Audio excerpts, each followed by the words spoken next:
Bom, pessoal, vamos resolver essa questãozinha do Cefet aqui, que é um exemplo super simples de regra de 3, tá? Fala assim, um barco fez uma viagem em 12 dias, percorrendo 250 km por dia. Quantos dias seriam necessários para ele fazer a mesma viagem percorrendo 300 km por dia? Bom, primeira coisa que a gente tem que identificar quais são as grandezas que estão envolvidas. Se você não conseguir identificar a grandeza em si, você pode se guiar pelas unidades de medida. Mas toma muito cuidado, beleza? Aqui, ó, ele começa falando que ele fez uma viagem em 12 dias, percorrendo 250 km por dia. Essa primeira informação, 12 dias, que grandeza que ele está se referindo? A grandeza tempo. E 250 km por dia, essa grandeza é velocidade. Tá? Toma muito cuidado, porque é muito comum o aluno pegar essa questão e resolvê-la só pensando em 250 km, que aí seria uma unidade de distância. E às vezes a interpretação pode sair errada por causa disso. Beleza? Então, toda vez que você pegar uma questão que colocar esse por, alguma coisa por dia, alguma coisa por hora, dê muita atenção a essa unidade completa, tá? Ou seja, aqui a gente vai trabalhar com quilômetros por dia sendo a unidade, não só quilômetro. Beleza? Então, se você fosse montar pensando na grandeza, você poderia colocar as grandezas tempo,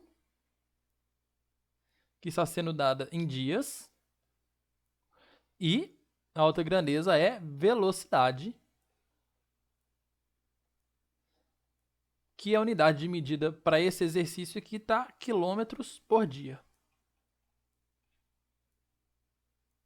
Certo? Ou então, se você quisesse fazer pensando só nas unidades de medida, você colocaria dias de um lado e quilômetros por dia do outro. Certo? Então, vamos lá. Primeira informação, ele faz a viagem em 12 dias, percorrendo 250 km por dia. Quer saber quantos dias são necessários, ou seja, qual que é o tempo para ele fazer essa mesma viagem percorrendo 300 km por dia.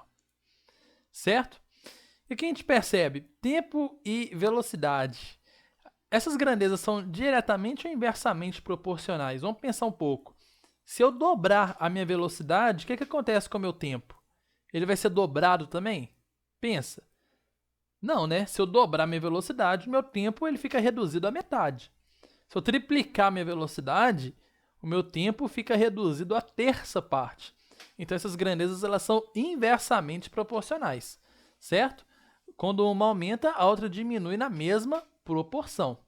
Então, o que eu faço com grandezas que são inversamente proporcionais? Eu resolvo parecido com diretamente, eu só vou inverter uma das duas frações.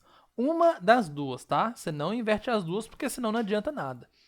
Então, vamos colocar assim, 12 está para x, assim como ao invés de colocar 250 por 300, a gente coloca ao contrário, 300 sobre 250. Tranquilo? Dá para simplificar algumas coisas aqui. Deixa eu trocar a cor do pincel para simplificar. Esse zero com esse zero, correto? 30 com 25 dá para simplificar por 5. Aqui embaixo fica 5 e aqui fica 6. Certo? E ainda dá para simplificar o 6 com esse 12. Simplificando aqui por 6, aqui vai ficar 1 e aqui fica 2. Multiplicando o cruzado agora, vai ficar x vezes 1 dá x. 5 vezes 2 dá 10. Ou seja, ele gastaria 10 dias para concluir essa viagem. Seria a letra B de bola. Beleza? Então é isso. Inversamente proporcional, o que muda é só você capotar uma das duas frações ali na hora de montar a regra de 3. Valeu, obrigado e até mais.